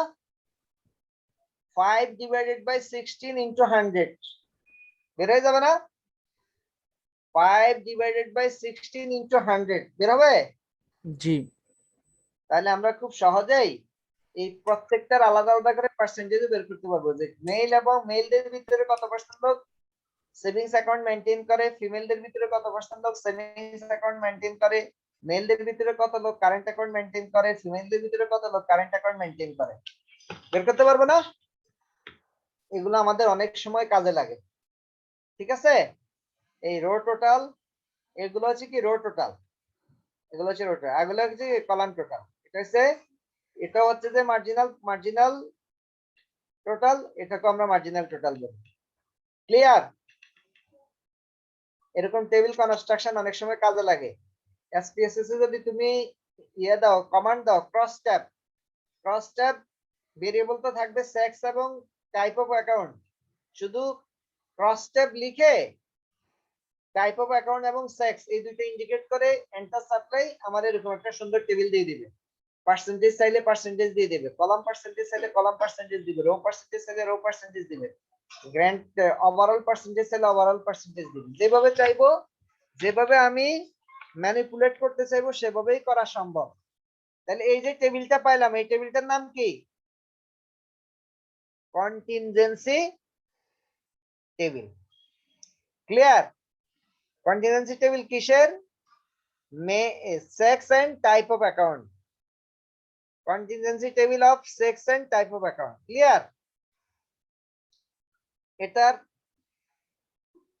আমি তো 16টা দিয়ে করছি, বাকি আরো কয়টা বাকি আছে? 14টা। সবগুলা মিলে একটা টেবিল করে দেখাবো আমাকে। ক্লিয়ার? কারো কোনো সমস্যা জি আছে? স্যার। না স্যার। কারো কোনো সমস্যা নেই।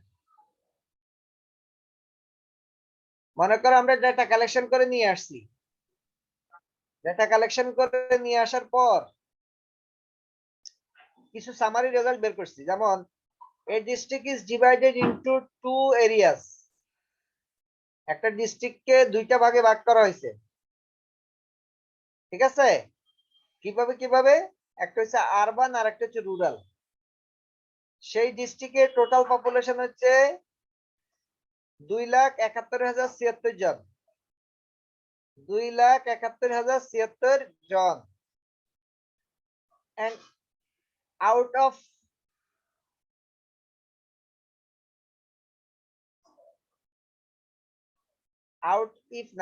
হবে, out of which only 46,740 live in urban area.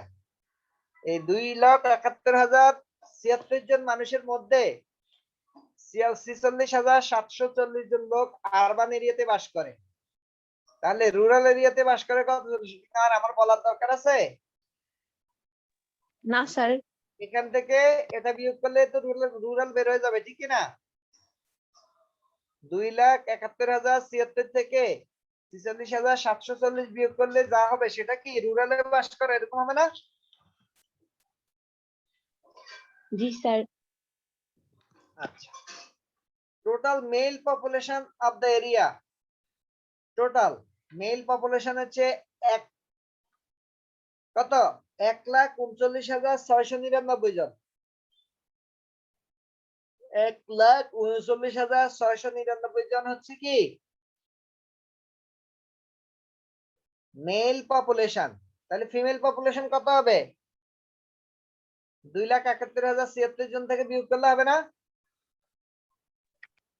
2,71,076 জন থেকে 1,39,699 কে বিয়োগ করলে হয়ে যাবে না?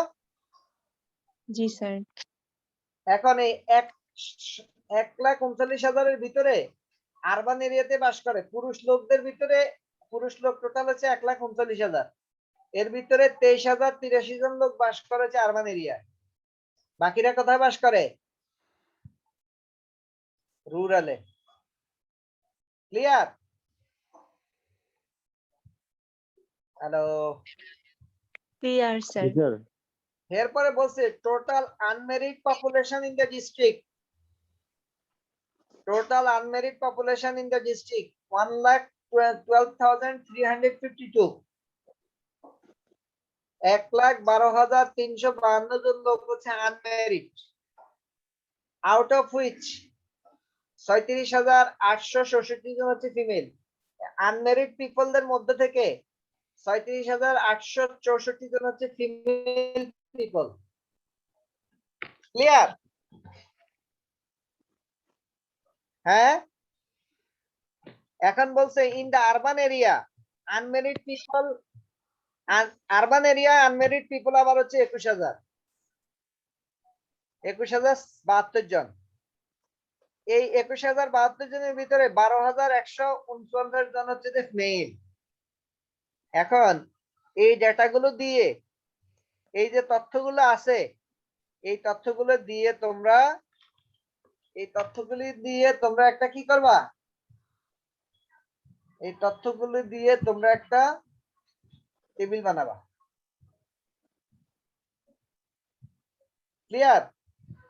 Prepared a table showing the population of the district by marital status, by sex and by residence. তার মানে আমরা যদি একটা টেবিল আঁকতে চাই, টেবিল তৈরি করতে চাই, সেই টেবিলটাতে কি কি থাকবে? Marital status. মানে ম্যারিটাল স্ট্যাটাস মানে হচ্ছে স্যার বিবাহিত না অবিবাহিত? ম্যারিড, আনম্যারিড, এই পাশে। ওকে, এরপরে জি sir. Place of residence of urban,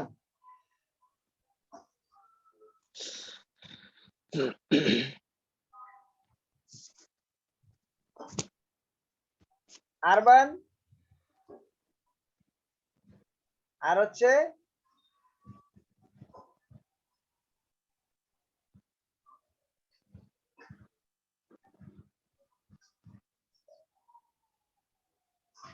rural. তাহলে এখন আরবানের ভিতরে আবার কয়টা ভাগ হবে? আরবানের ভিতরে ভাগ হবে হচ্ছে যে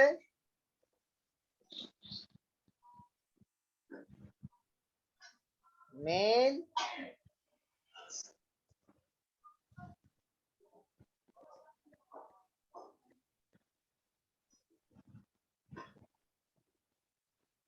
ফিমেল।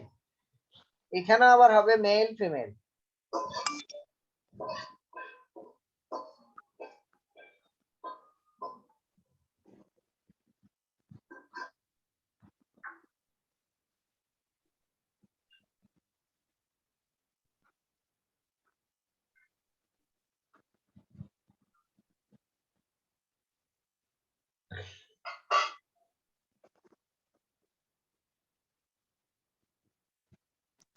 স্যার এখানে আমরা প্লাস মাইনাস করে বসাবো তাই না?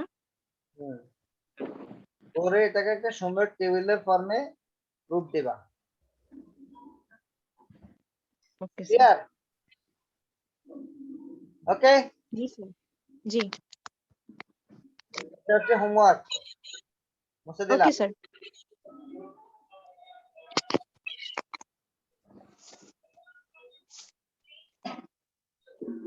ঠিক আছে? জি স্যার।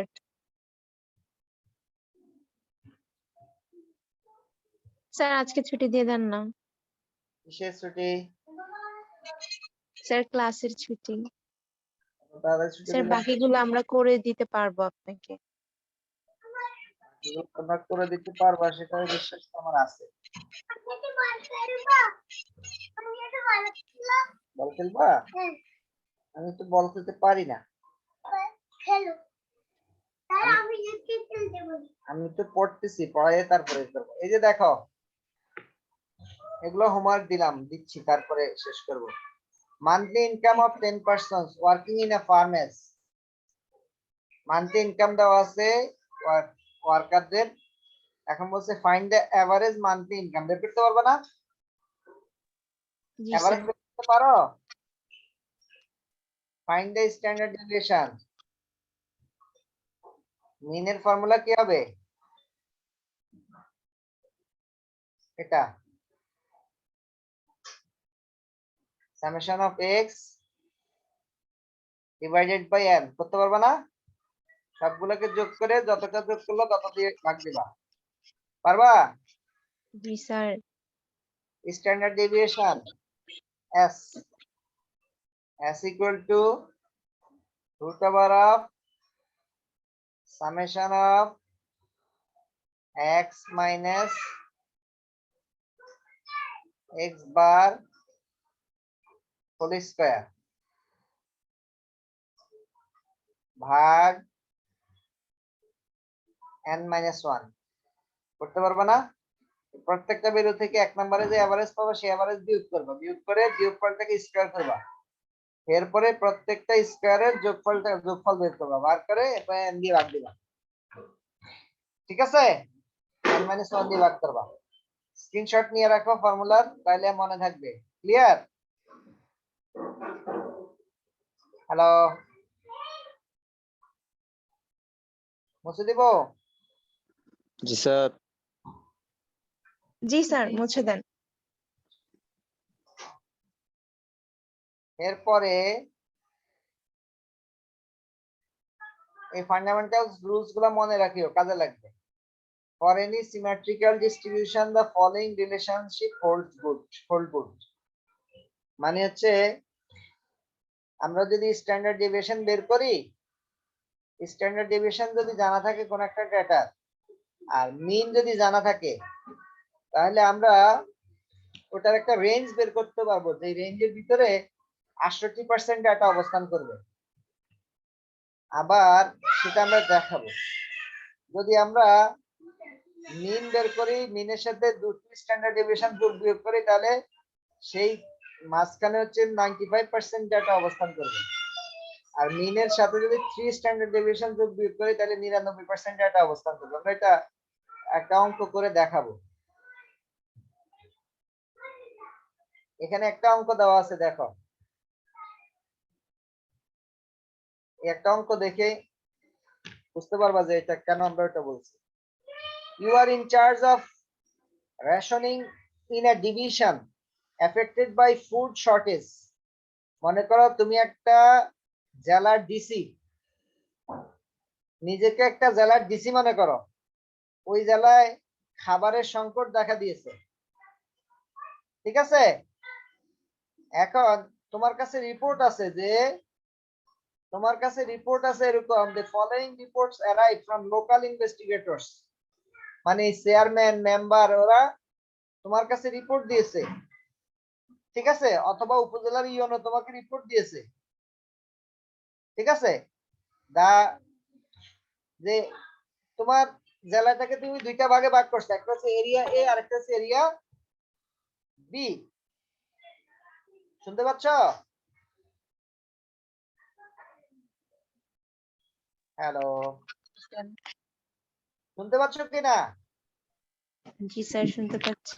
স্যার আজকে আর পড়েন না, মাথায় যাইতেছে না। তুমি কি কাজ করছো যে মাথায় ঢুকে না? স্যার কতগুলো ম্যাথ করাইছেন স্যার, কোথায়? সব আমি তো পেজ কোনো লেগে করাই দিতেছে। নাই। আমি তো কোনো ম্যাথ করাই স্যার নাই। আমাদেরকে বাসায় দিয়ে দেন, ঠান্ডা মাথায় বাসায় করব, দেখবেন যে আপনি সুন্দর করে অ্যান্সার পেয়ে যাবেন। হ্যাঁ, দেখে দেখে লিখবে আর কি। না স্যার, দেখে লিখবো কেন? আচ্ছা দেখ, আমি এটা দিয়েই শেষ করবো আজকে। স্যার আপনি করান স্যার, আমাদের এনার্জি আছে স্যার। তোমার আমি বলছি যে ওই যে ডিস্ট্রিক্টের কথা বলছি, ওই ডিস্ট্রিক্টটাকে দুইটা ভাগে ভাগ করছে, একটা হচ্ছে এরিয়া এ আর একটা হচ্ছে এরিয়া বি। যেহেতু ওখানে ফুড শর্টেজ দেখা দিয়েছে, তাহলে ফুড শর্টেজ দেখা দেওয়ার পরেও এখানে এরা ডেইলি 2500 ক্যালোরি খাবার খাইতে পারে এরিয়া এর লোকজন, এবং ওই এরিয়ার খাবার যে খায় তার স্ট্যান্ডার্ড ডেভিয়েশন, গড় স্ট্যান্ডার্ড ডেভিয়েশন হচ্ছে 400 কিলো ক্যালোরি। আর এরিয়া বি এর যে মানুষগুলো আছে সেই মানুষগুলা গড়ে 2000 কিলো ক্যালোরি খাইতে পারে।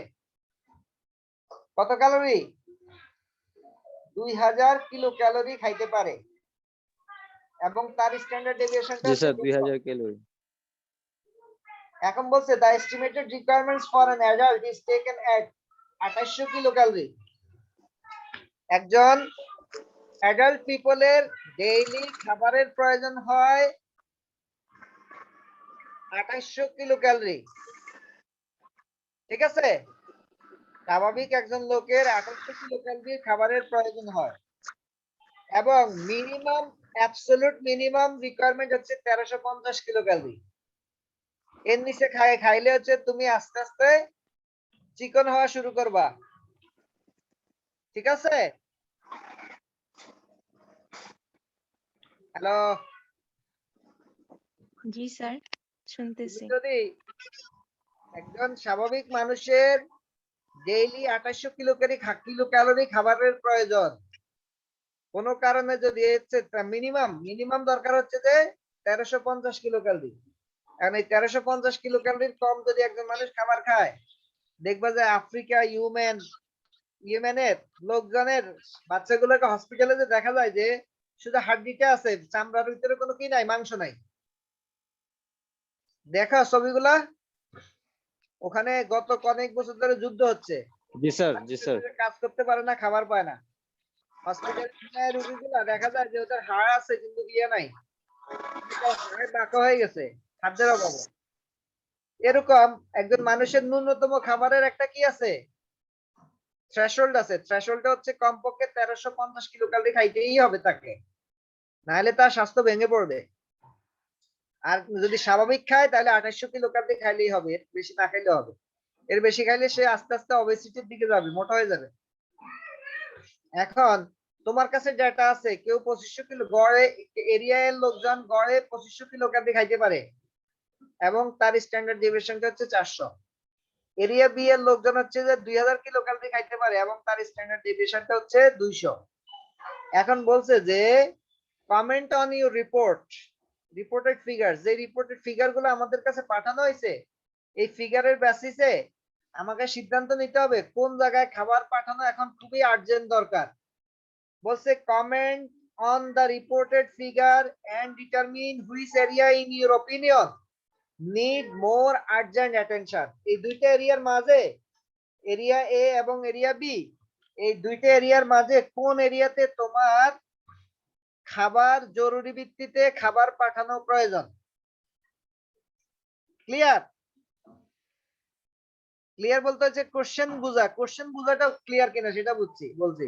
রিকোয়ারমেন্টসে আমরা যাইনি এখনো।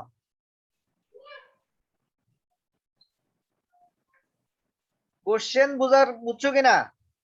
জি স্যার। এই কোশ্চেনটা বুঝতে গেলে আমাদের এই জিনিসটা কাজে লাগবে, এই যে আগে স্লাইডটাতে যেটা বলছিলাম, মিনের সাথে স্ট্যান্ডার্ড ডেভিয়েশনের 3 গুণ গুণ করার পর 99% যদি আসে, তাহলে আমরা বুঝবো যে এদের অধিকাংশ লোকই হচ্ছে যে খাবার পায়। যদি 2 স্ট্যান্ডার্ড ডেভিয়েশন দেয় তাহলে 95% লোক খাবার পায়, আর 1 স্ট্যান্ডার্ড ডেভিয়েশন যদি পাই তাহলে হচ্ছে 68% লোক হচ্ছে খাবার পায় মিনিমাম। এখন আমরা যাচাই করব কোনটা হয়। দেখো এখানে আমরা একটা অঙ্ক করছি। We know that, আমরা জানি mean plus 1 standard deviation cover 68% cases, mean plus 2 sigma cover 95% case, and mean plus 3 sigma cover 99% case. আমরা তো চাইবো যে ম্যাক্সিমাম লোকেই খাবার পাক, ঠিক কি না? না অল্প কিছু লোক খাবার পাক? আমরা চাইবো যে ম্যাক্সিমাম লোকেই হচ্ছে যে বেশি খাবার পাক। ন্যূনতম খাবারটা পাক, বেশি জি না স্যার। পাক, বন্যা খরা ওই সময় বেশি না পাক, অন্তত জি স্যার, এভারেজ। খাবারটা পায় সেটা এনশিওর করার চেষ্টা করি। তাহলে জি স্যার। এখন যদি আমরা যদি জানতে চাই, আমরা যদি চাই যে 99% খাবার পাক, তাহলে 3 প্লাস মাইনাস সিগমা আমার বের করতে হবে। If we take into consideration 99.73%, that is almost whole of the population, limits would be mean plus minus 3 sigma. এখন মিনের মান হচ্ছে আমাদের এরিয়া এর জন্য হচ্ছে 2500 ডিগ্রি, 2500 কিলো ক্যালভিন, আর সিগমার মান হচ্ছে 400। তার মানে আসতেছে কত? 3700। যোগ করলে আসতেছে 3700 আর বিয়োগ করলে আসতেছে কত? 1300। তার মানে এরিয়া এর লোকজন কেউ কেউ গড়ে, কেউ কেউ হচ্ছে যে 3700 কিলো ক্যালরিও খায় ডেইলি, আবার কেউ কেউ আছে 1300 ক্যালোরিও পায় না। বুঝছো কিনা? এটা মিন করে যে এই যে ছোট ভ্যালুটা এই বিয়োগ চিহ্ন ইউজ করছি। মিন মানে হচ্ছে 2500 মাইনাস 3 আর সিগমার মান হচ্ছে 400। তাহলে মিনের সাথে মিন থেকে যদি 3 ইনটু 400 মানে হচ্ছে 1200 বিয়োগ করে, তার মানে হচ্ছে থাকে হচ্ছে 1300। তার মানে এর অর্থ হচ্ছে যে এই এরিয়াতে এমন কিছু লোক আছে যারা 1300 কিলো ক্যালোরিও পায় না, অথচ মিনিমাম কত ক্যালোরি দরকার? মিনিমাম একজন অ্যাডাল্ট পিপলের কত ক্যালোরি দরকার? 1350 ক্যালোরি। মিনিমাম একজন মানুষের 1350 ক্যালোরি দরকার, কিন্তু কিছু কিছু লোক আছে এমন যারা 1300 ক্যালোরিও পায় না। আবার কেউ কেউ আছে যে দরকার হচ্ছে ম্যাক্সিমাম 2800 কিলো ক্যালোরি, কিন্তু সে কত পাচ্ছে? সে খাচ্ছে কতটুকু? 3700 কিলো ক্যালোরি। জি স্যার। আচ্ছা, এটা গেল কার জায়গা? টাউনের জায়গা না টাউনের বিয়ের? এটা গেল টাউনের অবস্থা, এরিয়া এর অবস্থা এটা। এবার এরিয়া বি এরটা দেখি। এরিয়া বি এর হচ্ছে যে 3 মিন প্লাস 3 সিগমা, তাহলে এটা আসতেছে 2600 ক্যালোরি, আর মিন মাইনাস 3 সিগমা এটা আসতেছে কত? 1400 ক্যালোরি। আমার মিনিমাম হচ্ছে কত? আমার মিনিমাম দরকার হচ্ছে 1350 ক্যালোরি। এখন কোনটা ক্রস করছে? এরিয়াতে 350 ক্রস করছে না এরিয়া বি তে 1350 ক্রস করছে? এরিয়াতে সর্বনিম্ন যে লোকটা খাবার পায় সেও 1400 ক্যালোরি পায়। তার মানে কি মিনিমামের চাইতে একটু বেশি পায় খাবার, ঠিক কি না? হ্যালো, তোমরা কথা বলো না কেন? বুঝলাম না। জি স্যার। জি স্যার। আমাদের যে কোশ্চেনে বলা ছিল একজন ব্যক্তি সুস্থ থাকার জন্য মিনিমাম 1350 ক্যালোরি দরকার। এরিয়ার ভিতরে কেউ 1350 এর নিচে পায় না। 1300 নিচেও 1300 পায় বা 1300 নিচেও পায় এমন লোক আছে, 1350 এর নিচে আছে। আর এরিয়া বি এর হচ্ছে যে কেউ হচ্ছে যে 1400 এর নিচে পায় না, 1400 এর উপরে পায়, ঠিক না? জি তার স্যার। মানে কোনটা মিনিমামটা ক্রস করছে? এ না B? B. B. Sir B. B cross করছে না এ ক্রস করছে? বি। এ ক্রস করছে। এ। স্যার এত 3700 এতই এই ক্রস করছে। অতিরিক্ত কি পায় সেটা আমার জানার দরকার নাই, আমি বলছি মিনিমামটা পায় কিনা সেটা দেখবো। জি স্যার। তাহলে এতে আমার দরকার মিনিমাম 1350 কিলো ক্যালোরি, কিন্তু এতে পায় কত? জি স্যার। 1300 1300। তার মানে কিছু লোক আছে যেটা যারা মিনিমামের চাইতে কম পায়। জি তার স্যার মানে কিছু লোক আছে যারা মিনিমামের চাইতেও কম পায়। জি স্যার তারা নিজেরা কাজ করে, নিজেরা ইয়ে করে, কষ্ট করে, তাদের নিজেদের খাবার জোগাড় করতে পারতেছে না। সো ডিসিদের এখানে কি দরকার? খাদ্য সহায়তা দেওয়া দরকার। এখন কি আমি এ এরিয়াতে খাদ্য সহায়তা আগে দিব না বি এরিয়াতে আগে দিব সেটা বলো। এতে দিব না বিতে দিব, কোনটাতে দেওয়া দরকার? এতে। কারণ হচ্ছে এতে কিছু কিছু লোক আছে যারা মিনিমামের চাইতেও কম খাবার পাচ্ছে।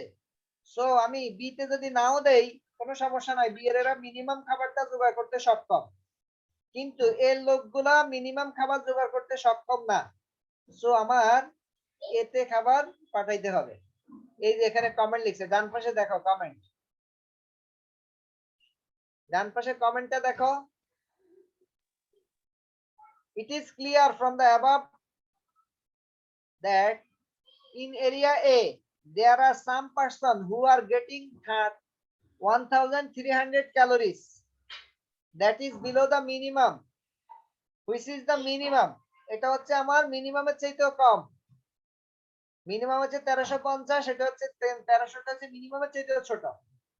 But in case of area B there is no who is getting less than the minimum value. মিনিমামের চাইতে কম কেউ পায় না, সবাই মিনিমামের চাইতে বেশি পায়।